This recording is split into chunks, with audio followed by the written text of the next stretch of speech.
Okay, it's navigating the tides. It's the Paxhia. We have both Paxhia. This is very exciting. Emily, Morgan, thank you for giving us some time. Thanks for having us back. Of course. Okay.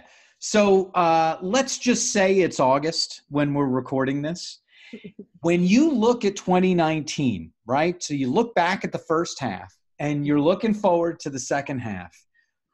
What interesting things occurred in that first half, and what do those things mean to the second half? And so, Morgan might drive most of this, but Emily, we have to let you begin because women first, I think, is what, because ladies first is not a phrase anymore. Wait, why isn't ladies first a phrase? Because we don't use the word ladies.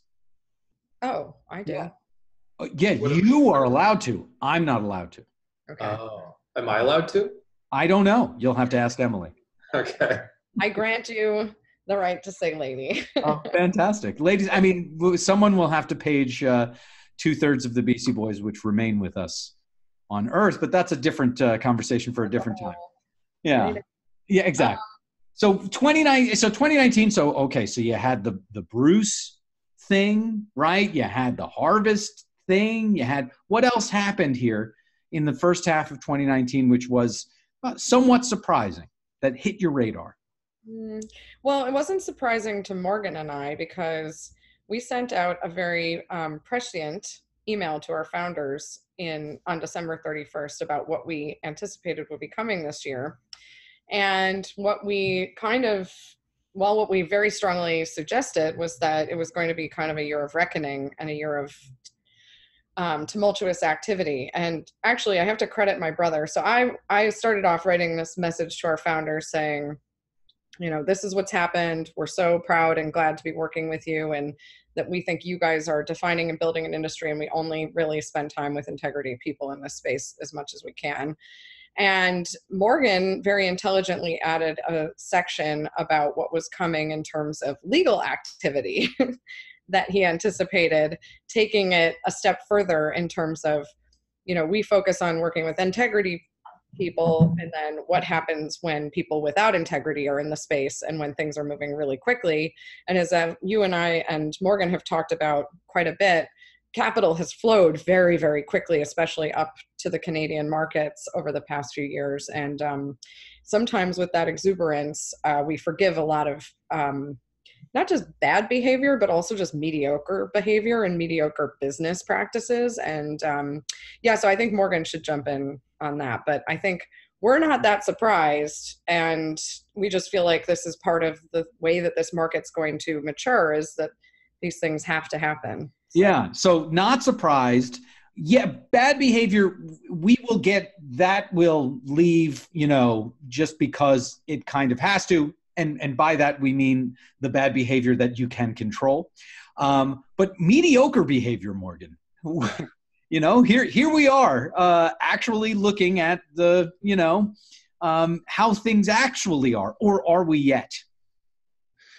Well, you can get away with mediocre behavior when you have an industry that has strong tailwinds, but the challenge is that those tailwinds are not always as prevalent in such a hyper localized market, right? And so, as Emily was mentioning around what we were cautioning to our companies at the end of last year about making sure you have your governance in order and taking things very seriously, because as capital becomes more available and these companies are getting bigger, there's just more people at the table with their money and not willing to accept questionable behavior or mediocre behavior.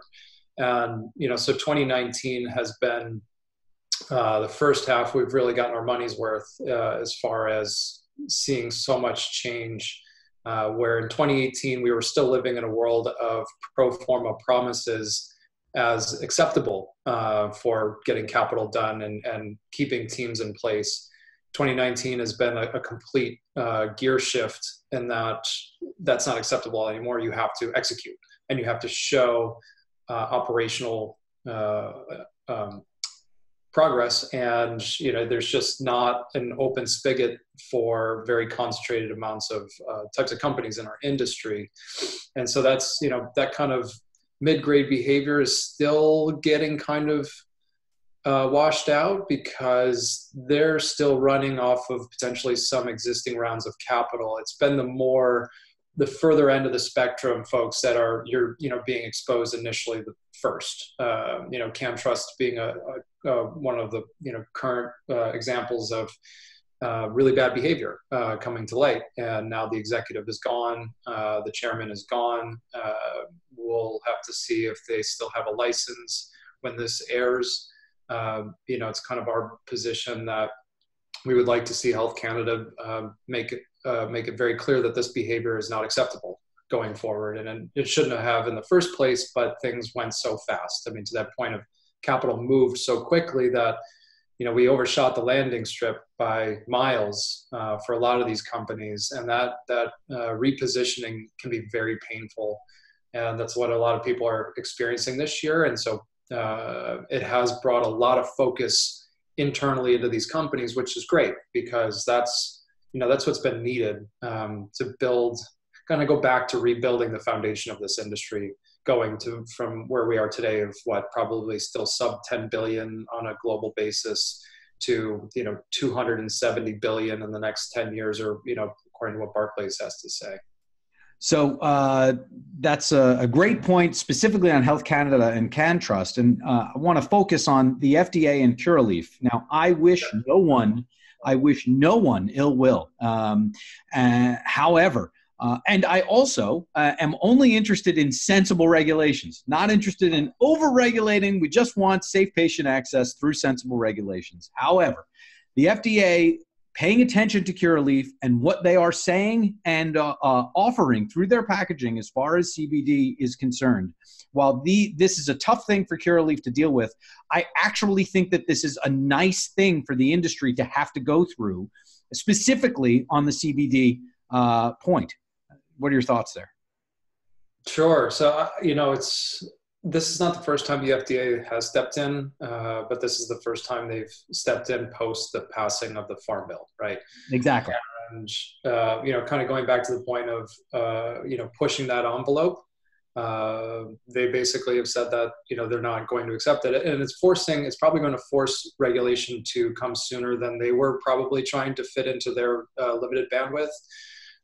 We're happy to see this. It's another thing, as Emily mentioned, we were cautioning companies about early on this year, that regulation would be coming. And, as we've been looking at how CBD would unfold on the global stage, we were focusing on companies that had access to, partnerships or operations that were FDA compliant, FDA approved, or GMP, making sure that the standards were there. I mean, if you're putting CBD into food or putting it into some way that's being ingested by, a person in a over-the-counter kind of format, you better be very comfortable and confident that it's being done in a proper way. So, we do like to see some of this activity happening, but Emily and I could not agree with you more about sensible regulation, sensible taxation. This industry unfortunately got off on a bit of a hard start because we were asking for regulation and taxation at whatever cost, just let us get legal access. And not saying that we were necessarily proponents for that, but that's what the industry was doing. And unfortunately, you've seen some of the repercussions of that. Like take California as a great example of a thriving illicit market.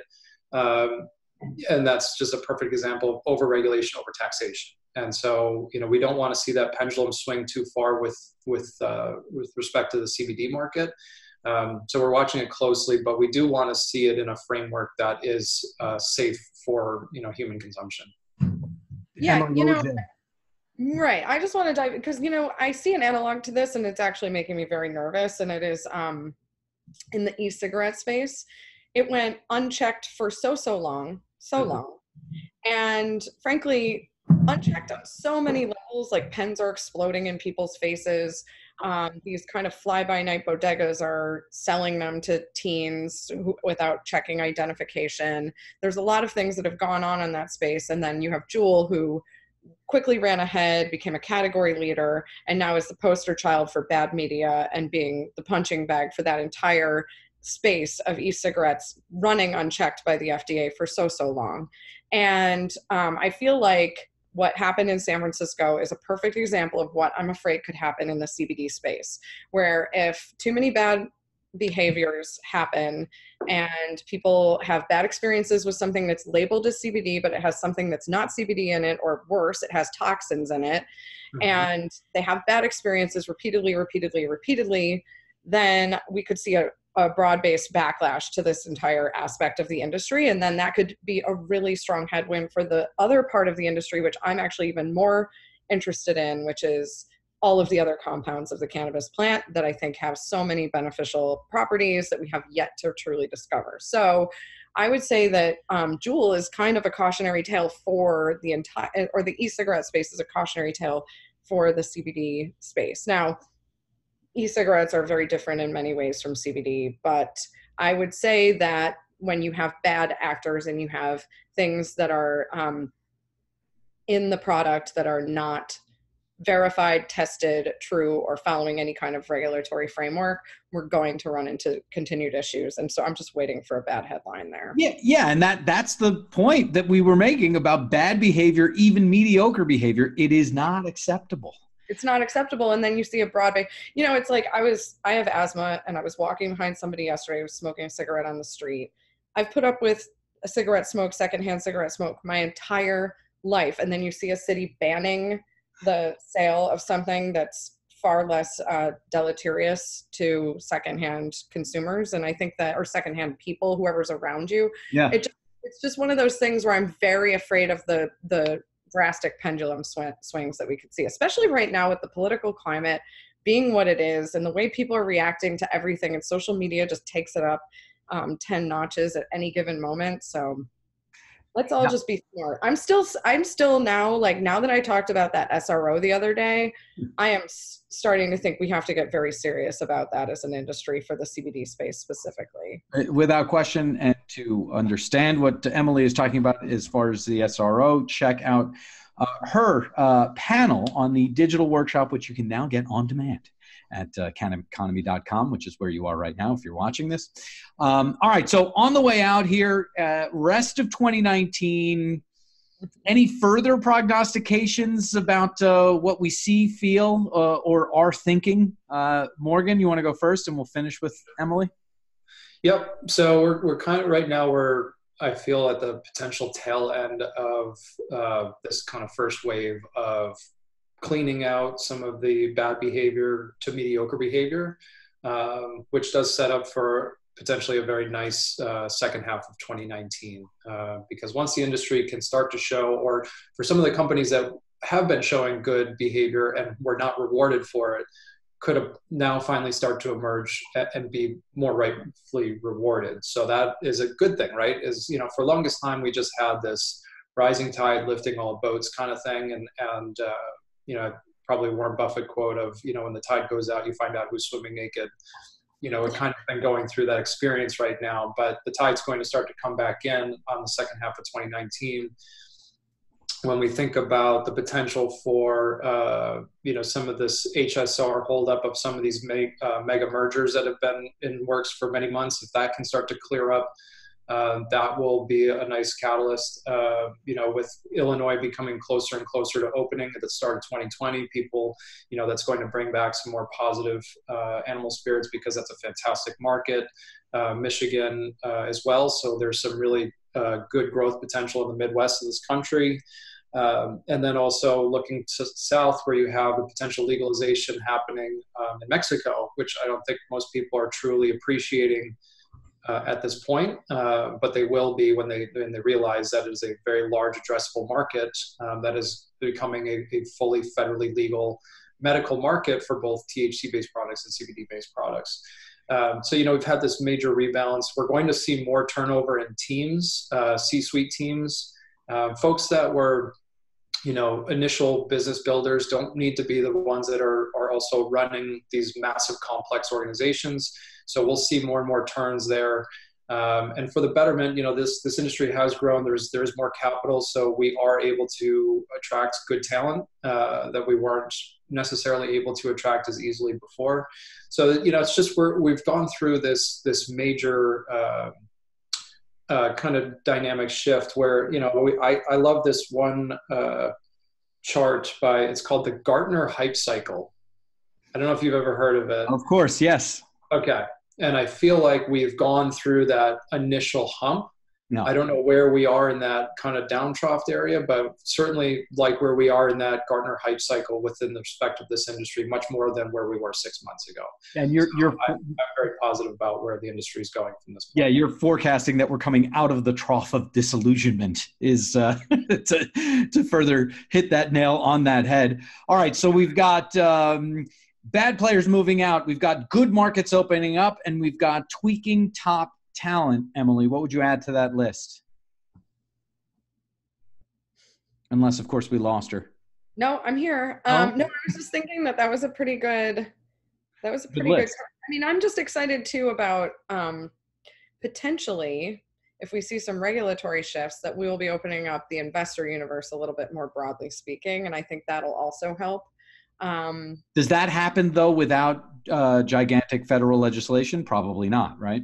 No, I mean, I think we have to see something. Well, I think indications of shifts could improve that. So I don't know. The jury's still out, but I think that anything that would broaden and deepen the investor base would be very helpful. I feel like we're rotating through a really thin bench in the markets. And what happens there is that we see when there's an emotional reaction to something, which is what happens in the markets, it's all psychology. And when something like that happens, if there's just not a lot of depth there, that it moves very quickly, as Morgan talks about how things are moving at magnitude now, whereas back when we first started in 2014, it seemed like big swings, but really if you looked at the volume of what was changing, it really wasn't that significant. So still felt bad to people who were losing money at the time, because I feel like we've, people are like, are we in a bubble? Like, we've seen these undulations in the market. Is that siren so bad? No, I mean, it just tells us where you are in the world. That's all. Exactly. There's only one city that happens in. That's right. That's true. We've seen those undulations in this market a few times, and Morgan and I are always kind of talking about trends we see kind of every other year, and in between these kind of moments of catalysts in the market based on regulatory changes or new markets opening. And like right now, it's a resetting period, I think. Yeah. I love his reference to the hype cycle. I think it's spot on. There we go. Q3 reset, Q4 look out. And there you have navigating the tides with the Paxhia. Emily, Morgan, this is really, I want to swear, but I'm just going to say it's a plain old pleasure as opposed to anything, that would make anyone deleterious, to use one of Emily's words. That's great. Moments. You want me All to right, beep for you? What's that? I could always beep for you. We could time it, and I could just start beep. Maybe we'll do that next time. We'll practice.